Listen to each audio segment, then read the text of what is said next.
I'm going to call the House Regulatory Reform Committee to order. As a reminder, there are cards in the back of the room if anybody needs to speak. Madam Clerk, if you have a letter from the Speaker of the House, please read it at this time. A letter dated January 30th, 2025, to Mr. Scott Starr, Michigan House of Representatives. Dear Mr. Clerk, I appoint the following members of the 103rd Legislature to the following standing committees.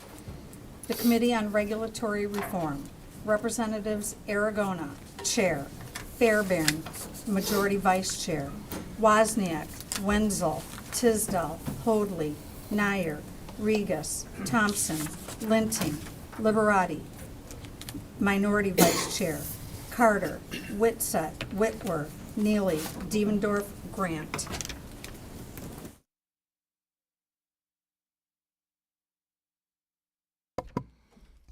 Thank you, Clerk.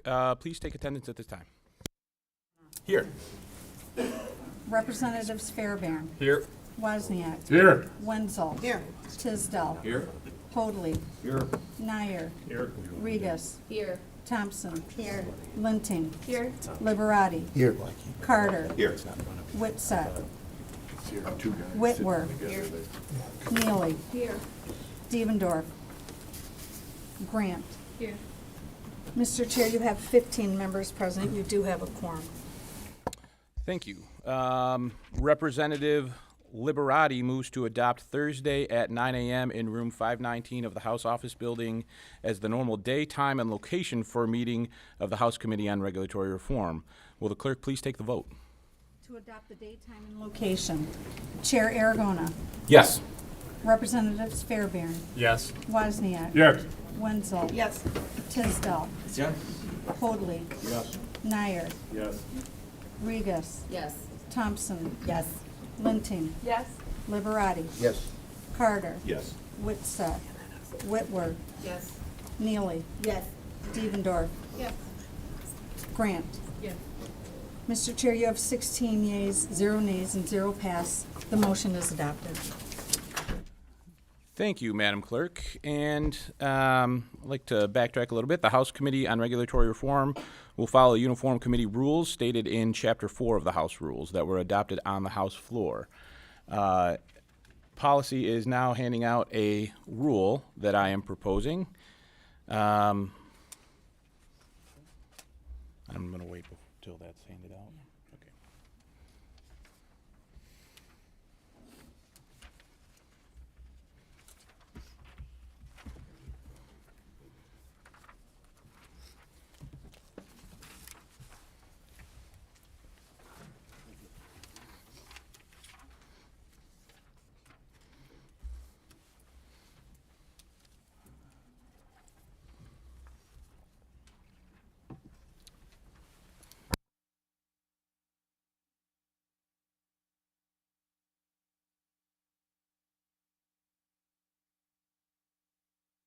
All right, thank you. Representative Fairbairn moves to adopt the rule that is now before you. Clerk, please take the roll. Chair Aragona, Yes. Representatives Fairbairn, Yes. Wozniak, Yes. Wenzel, Yes. Tisdall, Yes. Hoadley, Yes. Nyer, Yes. Regas, Yes. Thompson, Yes. Linting, Yes. Liberati, Yes. Carter, Yes. Whitsett, Whitwer, Yes. Neely, Yes. Devendorf, Yes. Grant. Yes. Mr. Chair, you have 16 yeas, 0 nays, and 0 pass. The proposed rule is adopted. Great, thank you, Clerk. And thank you, everybody, for being here. Obviously, you know, regulatory reform, the last 2 years, I thought it was run very well. The last 2 years throughout Lansing could be a little political, a little tumultuous, but you did not see that in this committee, and that's very much thanks to the chair, who is also on the committee this year, and I very, very much value that he's on the committee and can kind of share some of his expertise. So thank you, Rep. Carter, for being here. You know, I'm excited to get to work the next 2 years, helping with business regulation, with seeing what we can do for our small businesses, especially here throughout the state. I'm going to recognize Vice Chair Fairbairn for just a couple of quick comments as well. Thank you, Mr. Chair. looking forward to having the opportunity to be on this committee and serve as the majority vice chair. I think we're going to get a lot of good work done over the next year and a half. And looking forward to Chair Aragona's leadership on this committee as well. I think we're going to get a lot of good stuff done and look forward to working with a lot of you on policy on this committee. So thank you.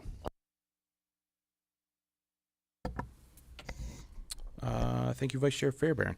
So today we're going to take up, we're going to have some hearings on a couple of bills. 4004 from Rep. Outman, my bill 4065, and then we're also going to have a presentation from the kind folks over at MLCC. Thank you very much for being here. I know that there's a couple of things kind of in the three-tier sphere, I'll call it, that we're going to be working on in the next couple of weeks. So I think that'll be some great background information just to kind of see the nuts and bolts of how things operate. But what we're going to start with is House Bill 4004. So Rep. Outman, if you could come up and go ahead with your presentation. Thank you.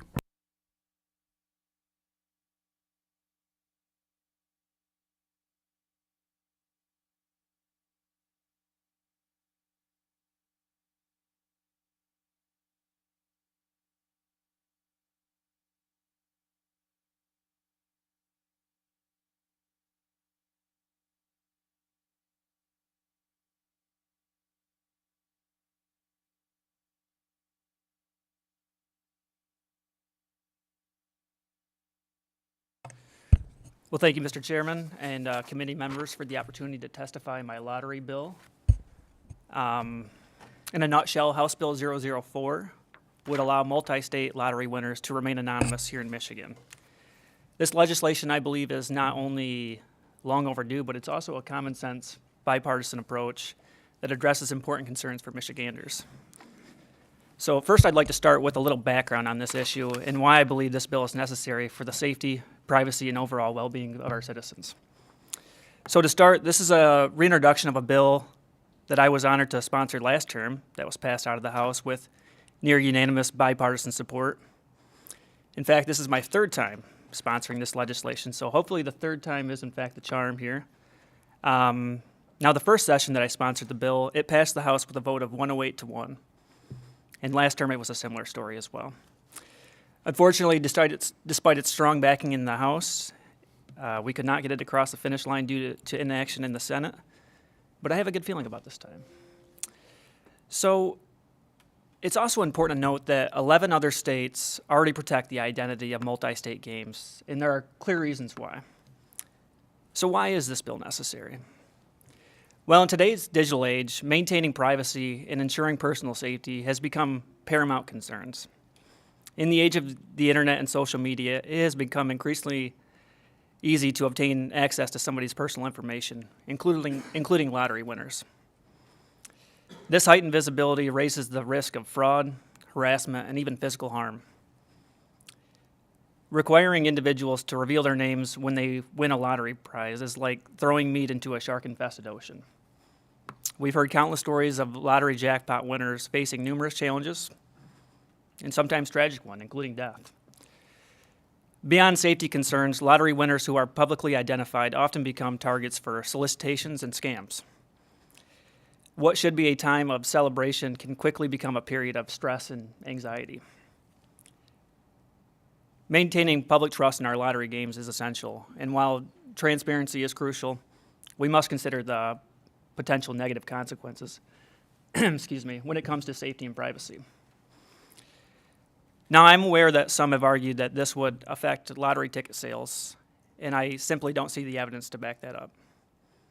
The states that have already passed similar legislation have not seen a drop in lottery sales, and they still have a robust lottery system as well. So in closing, I'd just like to reiterate that the overwhelming bipartisan support that this bill received in the past speaks to its importance and merits. And at this time, again, I want to thank you, Mr. Chair, and I'm happy to open up for any questions the committee might have. Thank you, Rep. Outman. Do we have any questions? All right. We do have one card. Mike Gallagher from the Michigan Lottery is neutral on the bill and does not wish to speak. Thank you, Rep. Outman. Next, we're going to take up House Bill 4065. Committee will go at ease. Call the chair.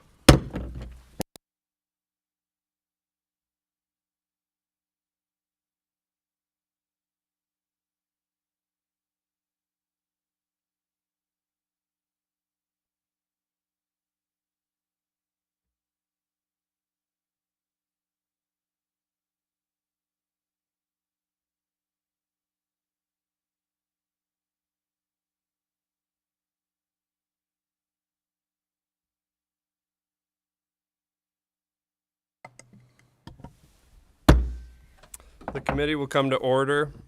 The chair recognizes Representative Aragona.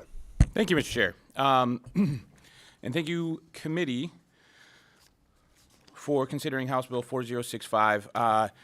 Very simple bill. What we're doing here is there is some area at Macomb Community College, which is where I live. It's actually, I attended some classes there. It's the biggest community college in the state. We have a couple of centers where there are different expos, different conferences, and when Macomb utilizes this area or another conference or another community or what have you uses this center, and they want to utilize liquor sales, they actually have to go out and get a daily pass, which obviously can be a little arduous, especially if somebody forgets. Then you need to, try and rush things through and make calls or what have you. I'm sure we've all gotten those in our offices at some point or another. So what this bill does is simply allows the community college to go to the open market and purchase a liquor license so that they can offer that as one of their offerings when somebody is renting these halls.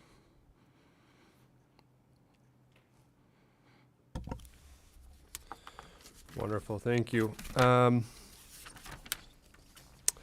So I'd like to open it up for questions, if any members have any.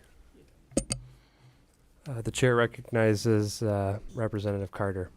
That was nice to you, Tyrone. Remember that. Thanks, Chair. Real quick, would this be the first or only community college? Because I know we've done them for universities. Yeah, we have done it for university. Universities, there's different areas you can buy liquor, and most recently, we did it for sporting events. This actually isn't for sporting events. This is for conference centers. In Southeast Michigan, obviously, Huntington Place is the biggest center, right? If you're not going to use something quite that big, you need something smaller. This is an option, and it's pretty much the only option in Macomb County. There's also a smaller area, kind of like Forest Acres with like breakout rooms and stuff like that, if you're familiar with MSU. So that's really where this is going. Okay, thanks. Are there any other questions? The chair recognizes Representative Thompson. Thank you, Mr. Chair. So when you say that they have to purchase daily a day pass, what's the turnaround time usually like that for an organization that wants to sell liquor at an event, and then they have to purchase the liquor license for that day, and then say maybe a year later or 6 months later they have continuing events and they have to repurchase that permit? Do you know what the time frame usually is for that? Well, since the people approving it are sitting behind me, I would never say anything terrible about that. But the issue is, for every conference, you then need to know, I have my association, I purchase one, you're coming in next weekend, you have a different association, you need to purchase a daily license. What if there's a mistake on the paperwork? What if, whoever's doing it happens to forget and it goes long? This will kind of streamline things, make it far more simple that, if I want to use this facility with my association, and they offer, hey, we can offer you beer and wine at the end or at some point during the conference, I can simply check a box, pay for it, and I don't have to go through purchasing that daily license. So. Thank you. Are there any other questions? All right. Well, the committee will stand at ease at the call of the chair.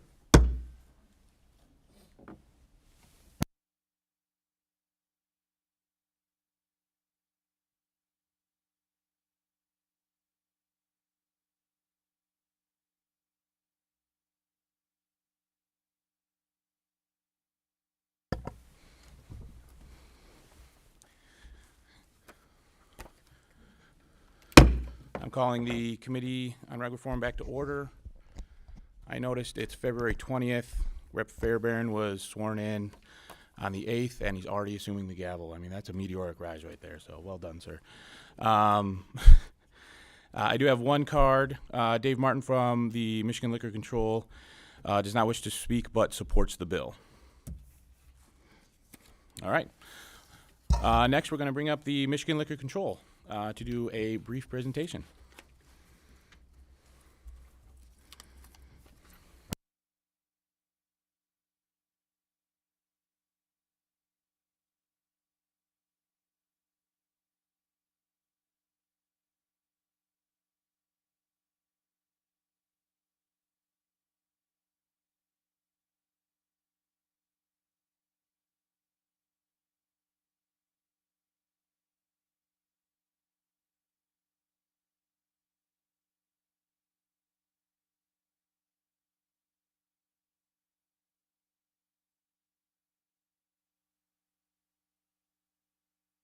Can you hit the button? I'm Chair of the Liquor Control Commission. I have the opportunity to serve with 4 other commissioners. Commissioner Dennis Oshovi, former state senator Hoon Young Hopgood, as well as Eddie Toma and former state representative Lee Gonzalez. And I want to thank you so much for the invitation for us to come today. We've got an outstanding team, and we are trying to do outstanding work at the Michigan Liquor Control Commission. And I think over the last couple of years, we've been able to prove that. We have an opportunity to engage not only with you and your offices, as well as your constituency. We have an opportunity to engage with these stakeholders in the alcohol beverage industry. I want to thank our good friends, the Michigan Beer and Wine Wholesalers. They're here today, as well as the Michigan Spirits Association. We have partners all over the state of Michigan, and we are trying to do a great public service. And I think that that is going to be proven to you in just a couple of minutes when you see the opportunity for this presentation on the great work that's being done. And I would be remiss if I didn't thank this great team that is around me. They are really the heart and soul of the Michigan Liquor Control Commission. They're the people who are doing the day in and day out work and know the code and rules. We are proud of the work that is being done. We're trying to be innovative and creative. I think we've demonstrated that over the last couple of years with some really neat opportunities, and I think that Carrie Crone, our business manager, will highlight one of those opportunities that we've worked with Proximo Spirits and the opportunity with the Detroit Lions in the 1800 tequila and the great success that we've had with that. I'm going to turn it over to Carrie here in just a minute, but I want you to know that this business is not one where we just license and we walk away. We are very committed to educating licensees, applicants on what they need to do. We're very proactive. We try and get out and we try and educate so that people understand about what the requirements are. As much as we are pro-business, which we are, we also are going to hold people accountable. And we are going to make sure that the health, welfare, and safety of the citizens of Michigan and visitors beyond is upheld. And we feel very strongly about bringing those two things together. I want you to know that our office is always open to questions that you might have. We've worked with many of you to accomplish some of these goals. I do want to thank Rep. Carter. He was great to us too in the term before. We are going to work with everybody and anyone to get the job done and to provide excellent public service and to make sure that the state of Michigan continues to be successful. This is a $2 billion business. We do not take that lightly. We do not take that lightly. I want to reiterate that. We don't take that lightly. And so our job is to continue to build revenue. Our job is also to have a sense of urgency and to have a speed to market. And we are proud of that. And we're working daily to do that. So I want you to know, before I turn it over to Carrie, that our office is open. You can call us, you can call me, you can call anybody on my team. They're more than happy to help you, and we want to build a relationship. I'll turn it over to Carrie Crone. Thank you very much, Madam Chair. Good morning, everyone. I'm just going to take a moment to introduce those of us that are here today, and then I'm actually going to turn it over to David to start our presentation. That we're actually going to just give you kind of a overview of who we are and what we do, and then certainly we'll be available to take questions if you have any. So I'll start off with David Marvin. He is one of our directors of our Executive Services Division. He's also the individual that you will see quite frequently here at the committee whenever there's anything liquor related that comes up. So you'll probably either talk to him or see him frequently here. And then we also have Kayla Swope next to Chair Belzer. She is our Director of Enforcement. And Sarah Weber, who is our Director of Licensing. We have 4 divisions at the MLCC. The only division we have not here with us today is our finance division. Our director, Pam Hamilton, is working on a number of activities for the finance division today, so she couldn't be here. I actually do want to recognize, too, we have a brand new member of our family here today. I actually just met her today for the first time, so she just joined us this week, so I do want to recognize her with us as well. So I'm going to turn it over to David to kind of kick us off and get started. Okay. Can everybody hear me fine? Okay. The first slide that we're going to talk about briefly is how we came about, the Liquor Control Commission. Back in 1933, at the end of Prohibition, actually it was May of 1933. Everybody thinks of Prohibition ending in December of 33. We started in May of 33 when low alcohol beer and wine was legalized in Michigan when there were some federal law changes. Since that 92 years now, we have been operating. Initially, we were put into place under the Constitution of 1908. Now we're under the 1963 Constitution, and we also have the Michigan Liquor Control Code that regulates what we do. So we have both a constitutional requirement and the legislative requirement that was enacted through the Liquor Control Code that governs the work that we do and also allows us to promulgate rules under the Administrative Procedures Act. Our mission, quite frankly, you can see it there, but the focus is the health, safety, and welfare of the general public when it comes to the sale and service and consumption of alcoholic liquor. And alcoholic liquor is beer, wine, spirits, everything in between. And that is our utmost focus. It's in the statute that it says that that's what we're there for, and our mission does go on to kind of encapsulate that, and it is what we look at every day as we are coming to work, but is also something that we want to make sure that we do that in a fair and responsible way, and to help our businesses succeed, and those who are not doing it right to make sure that they can succeed in getting it right down the road. The 3-tier system, you'll hear this a lot. This is kind of the bedrock of Liquor Control Commission here in Michigan and throughout the United States. There are this 3-tier system where you have a supplier tier, which is involving manufacturers and outstate suppliers. We have 1,200 or so plus folks in that tier. That's big suppliers that have a lot of popular brands out there that you can see anywhere, all the way down to your several hundred homegrown distilleries and microbreweries and wineries that make products that are sold locally in your backyard. Everybody in here probably has a manufacturer in their community or in their district. These are people that you see on the street, and they're also the people that are bringing stuff in from all over the world. We have 100-plus wholesalers. Those are the folks that are very integral in the beer and wine industry to get the product from the makers of it to the stores to sell it to us as the consumers. And then we have 20,000 plus retailers, the folks that are the grocery stores, the bars, the restaurants, the liquor stores, fraternal clubs, the folks that are out there getting the one-day special licenses. Those are our retailers, and they're integral. And again, in everybody's hometown and everybody's district, they are out there. And we have 20,000 plus of those. Multiple different types of licenses.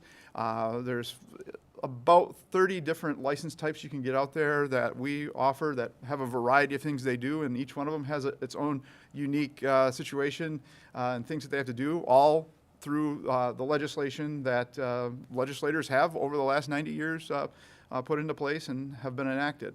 And so we have quite a large variety of ways for people to get alcohol in the state of Michigan. And now I'm going to turn it back over to Carrie here for a moment. Thank you. So this next slide will give you an indication of how many licenses and permits we actually process through our office and through our team. And just to give you a little background, our FTE count, which as you go through the budget, you'll see is at 150 is our maximum FTE. So considering we do just about $2 billion in sales, plus a number of other activities, we feel very proud of what we accomplish with that number of FTE count. So we issued over 110,000 licenses and permits in our office, and then at renewal time, we actually have to renew all of those. Our staff actually does that processing on their own. We do over 42,000 licenses and 68,000 permits. Again, as Dave indicated, we have a little over 20,000 licensees. Each one of those licensees has the ability to have a number of different types of permits. It might be an outdoor service, it might be Sunday sales. There's a number of options that they can choose to have in addition to their base license. And some of those permits, I will add, there's actually no charge for them to obtain. Our annual renewal is April 30th every year. Every license has to be renewed and hopefully hung on the wall by midnight on April 30th. Our spirit retailers, so Michigan is the wholesaler of spirit alcohol. So all of the spirit alcohol sold throughout the state comes through the state of Michigan and our system. We have over 14,000 licensees that has the ability to purchase spirits and have it delivered to their door of their licensed premise once a week, free of charge. It's a minimum of a 1-case order for them in order to get that delivery every week. They can certainly choose to do it every other week, every month, whatever works for their business. But over 14,000 can actually order any given week. We have 4,800 off-premise retailers and 9,500 on-premise. So the difference between an off-premise and an on-premise, so an off-premise licensee is, think of like a store where you would go and buy packaged liquor to take out and consume off the premise. So it might be a grocery store, it might be a local party store.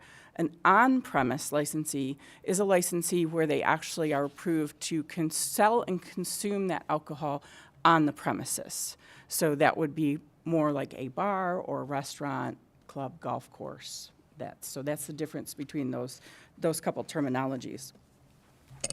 Now, our next slide covers a little bit of our kind of stats or data of what we do on an annual basis. So 10.5 million cases of alcohol, spirits, again, is sold.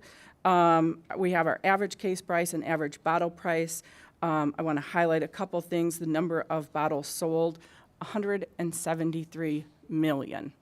So again, 10.5 million cases and 173 million bottles are sold throughout the state. And again, I want to repeat, as our chair mentioned, we do just under $2 billion in liquor sales annually. So we're very, very proud of that. We have over 14,000 different SKUs available in the state of Michigan. You can see from this chart back 10 years ago, we've basically doubled the number of products that are available for our licensees to purchase and have out there for sale to the consumer. Michigan, as a control state, again, we wholesale that spirit alcohol, and we are the largest state when it comes to the number of products. Michigan is set up uniquely. We do not have state stores. Our stores are your constituents. They're your local businesses in your communities. Other states are set up where they actually have a state liquor store, and you have to go to that state liquor store in order to purchase alcohol. So Michigan is unique in that aspect, and frankly, it really works quite well. That's one reason why we're able to have so many SKUs and why we're able to sell, I believe, so many products. So our distribution of how we do that, since we don't have those state stores and people don't walk into the state as a consumer, we have 3 different ADAs, authorized distribution agents. They are approved from us to deliver those cases to those licensees throughout the state. Just a few quick numbers for you again on what they do on behalf of the state for a per case delivery charge. They deliver over 16,000 deliveries every week on average, and they hand pick over 1 million bottles per week. So when I mentioned each licensee can order a case, if you think of a standard case of being 12 bottles, a licensee has the ability to order 12 different SKUs or 12 different bottles in that case. Those don't come to the ADAs packaged that way. Obviously, the suppliers send to them, they have warehousing agreements, and they send product in full cases. So that means the ADA, when they receive the order, they actually hand pick every single bottle that that particular licensee has chosen to go in that case of 12 and then deliver it. Again, those are some incredible numbers, I believe, based on what we do. So next are trends in our case sales. You can see have consistently improved or increased. We obviously had a large increase over the years of COVID, and we're very proud that we've been very close to maintaining that. A number of states have actually reduced their case sales and dollar sales. This data is from 23 on the chart or the graph.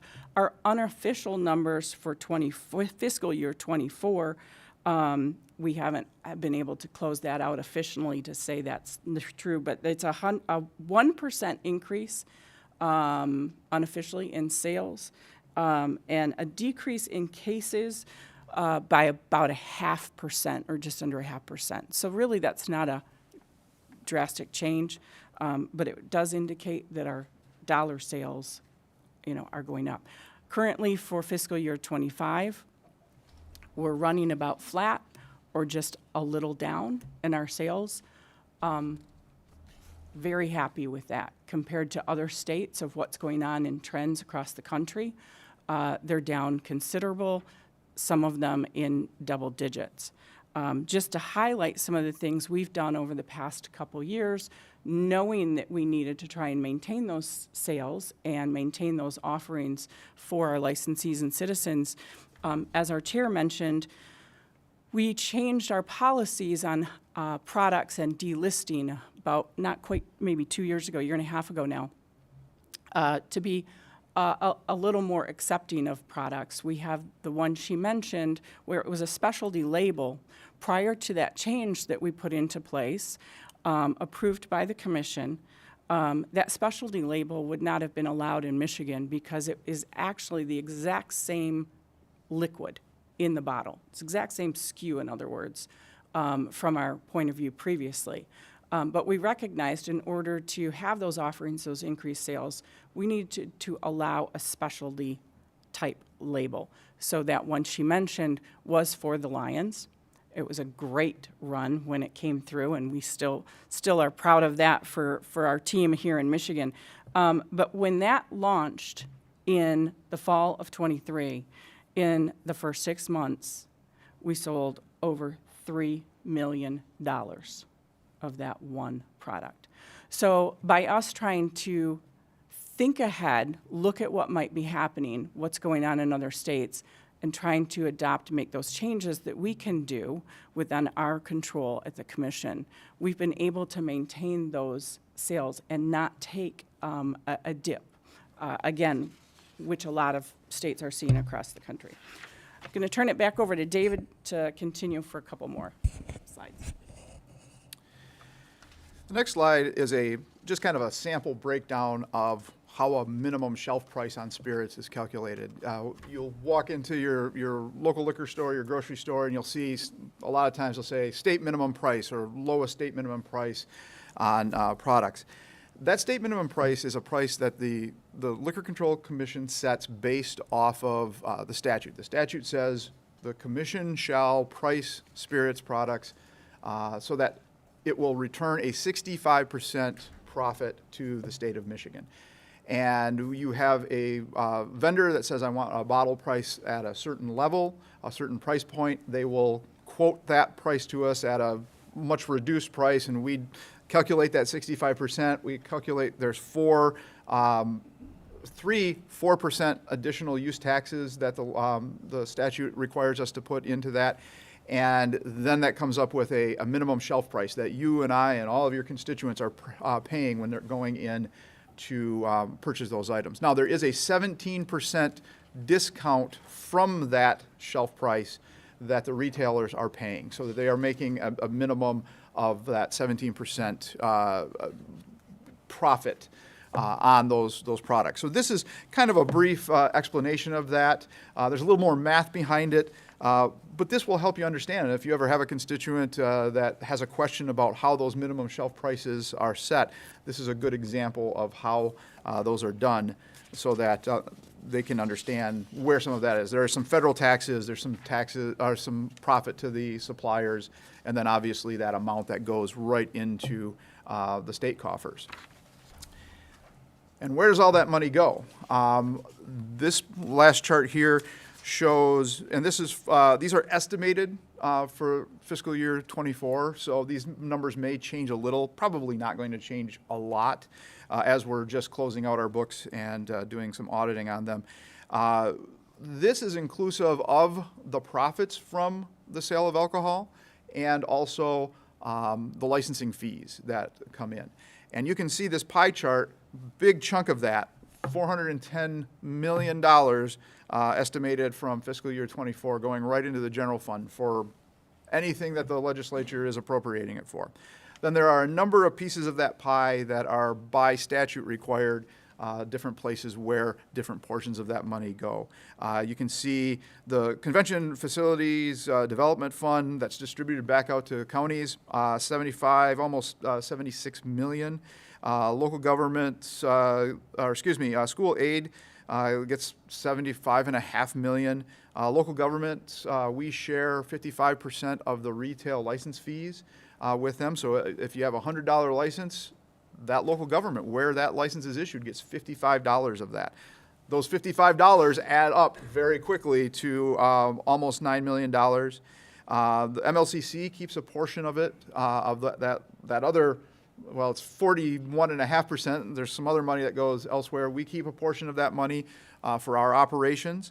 2.8 million goes to Department of Health and Human Services for alcoholism programs.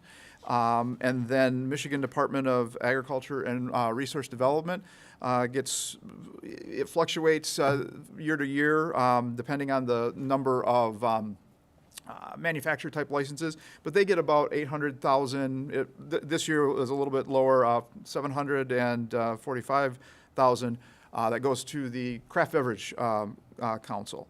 And then lastly, in a recent piece of legislation that's now, I think we're going into year number 3 of it, a certain percentage. It started out at 15 million flat, and then it actually grows with inflation, goes to secondary road patrol funds in counties. And so you can see that giant pie chart there, almost $600 million profit after everything is done goes back to the state to be allocated through the appropriations process every year. And that's a large amount of money. We're very proud that we're able to be a part of that process, keeping roads fixed and schools running and communities being able to do a lot of things with that money. And with that, our final slide is contact information for Carrie and Kristen. And it looks like Carrie is, Yeah, I did want to add one more thing that I forgot to mention on our slide. In addition to our 110,000 licenses and permits that we noted on there that we do issue every year, we also issue, we've mentioned earlier today, you mentioned Chair and Representative Thompson, the special licenses, those 24-hour licenses. We issue 9,000 of those, or grant 9,000 of those in a year. And we're back up to the same number or above the number that we did prior to COVID. So that's really exciting because those are those festivals, those events in the communities throughout the state of Michigan. It really helps those communities and those businesses. But those are in addition to that number. So 9,000 annually of those 24-hour licenses. that's, And with that, we appreciate the opportunity to come today, and we want to build a relationship, you know that, and we stand ready to help all of you and help your constituents, and please reach out if we can be of help. Awesome. Thank you very much for being here. A couple of quick questions for you. Just on the licenses, is that something where, you know, if I wanted to open up a liquor store, can I just apply to you guys, and you guys, you know, as long as my paperwork's in order, you grant it? Or how does a liquor license like that work? How does maybe a restaurant liquor license work? Can you just kind of explain that a little bit? Sure, let Sarah So, yeah, do I'm that. going to actually let our Director of Licensing answer that for you since we have her here today. Thanks, Sarah. So the question you had was about how the process about going about obtaining a license. Yeah. It depends on how you're going to be licensed. So our website has a lot of information on it. I know it can be a little cumbersome looking at it, but if you're looking at getting a new license, there are certain steps that you have to take that are a little bit different than when you're buying a license from someone that's already existing. The process itself is similar to a transfer. When you're going through you fill out an application, you have background information that you have to provide to the commission. We have an enforcement division that conducts investigations on that person to make sure that they are qualified to hold a license, that they have money that they need to be able to open that business and keep it running, and then continued compliance. But the process itself can take 60 to 90 days on average, and that is mainly dependent on if we get a completed application. We have done a number of process improvements over the last few years for our application process to try to simplify it as much as possible, because it is a lot of information and it's a lot to throw at somebody who is trying to obtain a license for the first time. So we have lots of contact information, frequently asked questions available, and our staff is available to reach 5 days a week, 40 hours a day. Not a day, I'm sorry. Yeah, 40 hours a day. It feels like 40 hours a day some days. No, but we are available by phone, by email. We can meet with you. And So let me ask you this. Why would I buy on the open market as opposed to coming to the Liquor Control Commission for a license? you are limited by licenses or certain license types. So in your community, if you are looking to open a business, you have to determine whether or not there is actually a license available. Under the licensing statute, different types of licenses have caps on what is available in your community, and that's based on population done by census counts every 10 years. So if you're going in, you're looking at trying to open a business, we have to determine first, is there something available for you? If there's not, there's other options, including the open market, but then the price can vary on that, because it was determined that when you have a license issued to you at some point, it becomes your property right, so you can ask whatever you want for it. Gotcha. Thank you. And then one more quick question. You mentioned the discount for retailers is 17%. So there's a state minimum. I'm a liquor store. There's a state minimum. I get to purchase those bottles, cases, at a 17% discount. That is correct. And that's kind of where my profit margin is if I am also going to sell at state minimum. Correct. Okay. And how is that 17% set? That 17% is set in statute. Okay. And do you know when that was set in statute? quite a long time ago. Okay, good enough. It has fluctuated during COVID. During the COVID crisis, there was a year period where for on-premises retailers it was deemed by the legislature that they were struggling enough that we wanted to give them a little bit more. That was upped it to a 23% discount. And there used to be a situation, it goes back prior to my involvement with the Liquor Control Commission, so that's more than 11 years ago, where there was a bifurcated system that on-premises licensees got a different percentage than off-premises licensees. But the legislature changed it at least 11 years ago to make it, it was longer than that, to make it 17%. Okay, so it's been 17% for quite a while, and then Yeah. during COVID for about a year time, we allowed restaurants to buy liquor a little cheaper. Yes. Got it. Correct. Thank you. Committee questions? Representative Wozniak. Thank you, Mr. Chair. Regarding the licensing, are there any parameters that you feel should be changed, particularly in the SDD licensing, since the price seems to be very high now?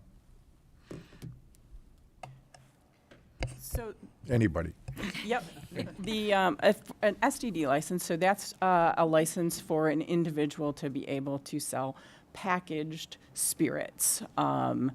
So again, think of like a store that actually would sell that bottle for someone to take home and consume off the premise. The license fee itself is fairly low. We do have some resorts available, but they do not have the enhanced fee, so that is still the same.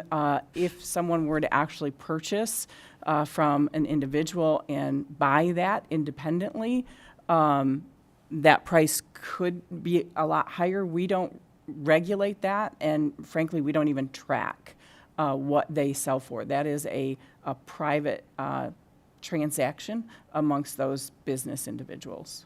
Okay. Secondly, how do you inventory your product? Is it done yearly or occasionally? So we actually go in 4 times a year to do our inventory.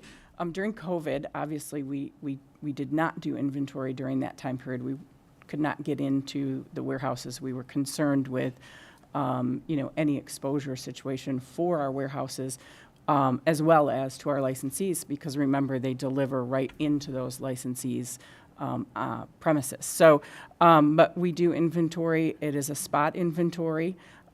We also have a system in place where we review that and make adjustments. If our inventory is getting too high, we will make an adjustment. The state purchases alcohol by the case. So we will always sometimes have a certain amount of inventory because we buy the whole case, but we may only need 2 or 3 bottles for completing an order. So we will have that, but we should not have a large amount of inventory at one time. Now keep in mind, we have a lot of products, we sell a lot of liquor, so it can be in the millions of dollars, our inventory. So I guess it's relative based on whether you feel a number's large or not, based on the sales we do. But we do an inventory check, a spot inventory check 4 times a year. Last question. Concerning mocktails, how are they affecting your market? We don't track trends for whether it's a certain product type, flavoring, or, a mocktail. There are a number of our vendors that actually sell non-alcoholic spirits that are used in mocktails. So they sell those directly to a lot of the licensees, whether, again, that's an on-premise or an off-premise. We certainly encourage responsibility. We encourage responsibility 12 months out of the year. And for those individuals that choose to have a mocktail, we encourage that. That's great. But we don't necessarily track that as a trend to be able to specifically answer that question. Thank you. Anyone else? All right. Representative Liberati moves to excuse absent members. There being no objection, the motion prevails. There being no further business before the committee will stand adjourned.